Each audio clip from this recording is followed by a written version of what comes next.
Buenas noches, mis queridos Santipeje.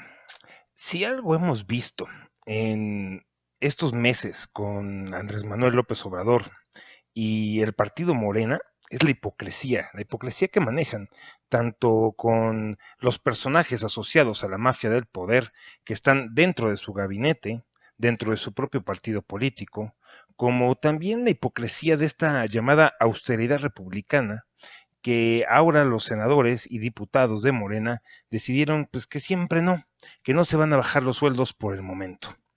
Los nombramientos de su eventual gabinete y su consejo de seguridad están integrados por personajes asociados o que él mismo asoció a la mafia del poder, como Miguel Torruco, consuegro de Slim, y Marcos Faslich, suegro de Azcárraga, además de Esteban Moctezuma, presidente de Fundación Azteca, vinculado a Salinas Pliego, secretario de Gobernación con Cedillo y coordinador de la toma de la ciudad universitaria en febrero del año 2000, para imponer como rector a Juan Ramón de la Fuente.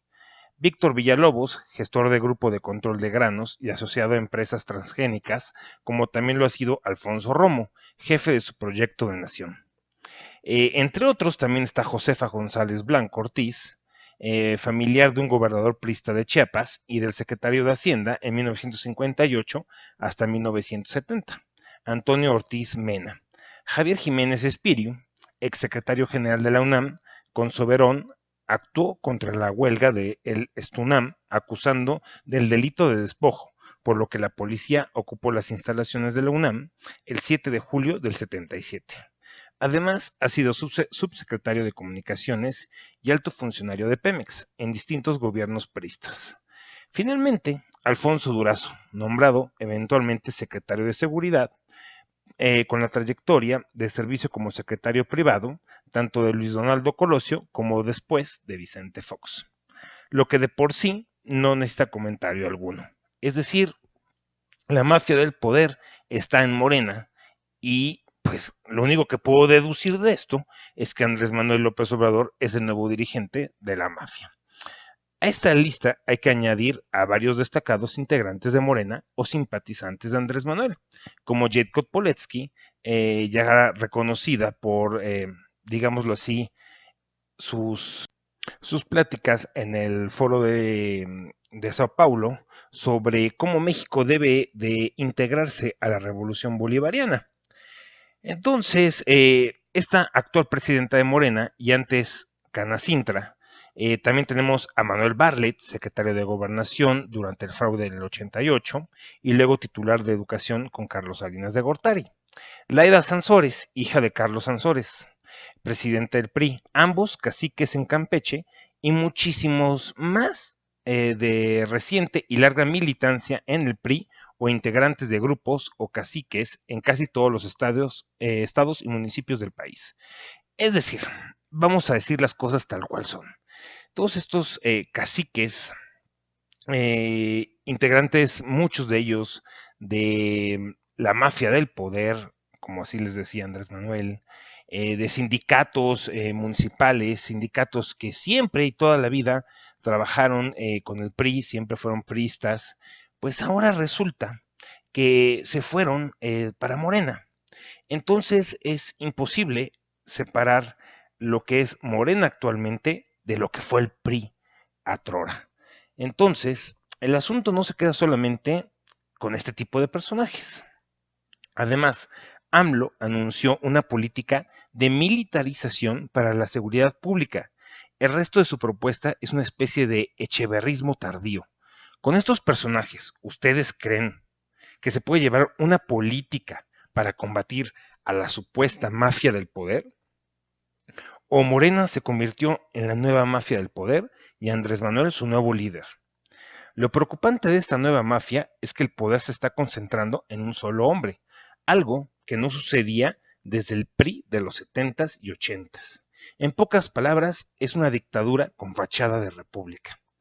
Y por si alguien tenía alguna duda o esperanza de otra cosa, el próximo presidente de México, Andrés Manuel López Obrador, eligió la Plaza de las Tres Culturas unos días antes del 2 de octubre para reiterar y ampliar su idea de cómo combatir la inseguridad. ¿Qué creen? Pues que esa idea se parece a la de los tres presidentes anteriores. Es decir, que regresó la idea de la Guardia Nacional, esa Guardia Nacional que nos recuerda tanto a la Guardia Nacional bolivariana. Voy a hacer en mi carácter de comandante supremo de las Fuerzas Armadas, dijo Andrés Manuel, un planteamiento al ejército y la marina. Tenemos que tomar en cuenta que el ejército es pueblo uniformado, no ver a los soldados y marinos como enemigos. Vamos a hacer un llamado a los soldados y a los marinos para darle un giro a la labor del ejército, que ya no se ocupe de las tareas que hasta ahora tiene encomendadas, que la defensa nacional la podemos hacer si se necesita entre todos, como ha sido siempre en la historia de México. Si nos invaden, si nos agreden de otros países, todos a defender la patria, no solo los soldados, y que ahora los marinos y los soldados tienen que ayudarnos sin el uso de la fuerza, como un ejército de paz. Nos tienen que ayudar para garantizar la seguridad interior y la seguridad pública. Vamos a crear una Guardia Civil a nivel nacional. Claro, con el apoyo del Ejército y de la Marina y también de la Policía Federal.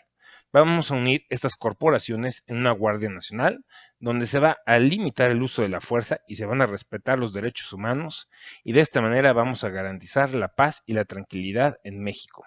Es una reforma al ejército que voy a proponer en su momento porque no tenemos muchas opciones, dijo Andrés Manuel. Hace un par de semanas, en reuniones con algunos gobernadores, ya les había notificado que mandaría soldados y marinos a unas 200 zonas conflictivas del país. Es decir, que los soldados no se van a sus cuarteles, se van a estas zonas conflictivas a hacer lo que han estado haciendo desde hace 12 años, para que tomaran el mando y el control de estos territorios. Después del peor año del que se tenga registro en inseguridad, delincuencia y violencia, después de 12 años de pesadilla que han incluido al Ejército y la Marina en los esfuerzos contra la violencia, la propuesta del próximo presidente sigue siendo la misma: mandar a ese mismo Ejército y a esa misma Marina a estas zonas de conflicto a enfrentarse a los cárteles de la droga. Después de las decenas y decenas de estudios, recomendaciones, análisis, diagnósticos que señalaron que esto no funcionaba y propuestas que él mismo dijo en la prensa, pues ahora resulta que es la única opción que le queda. Así que esta es la propuesta.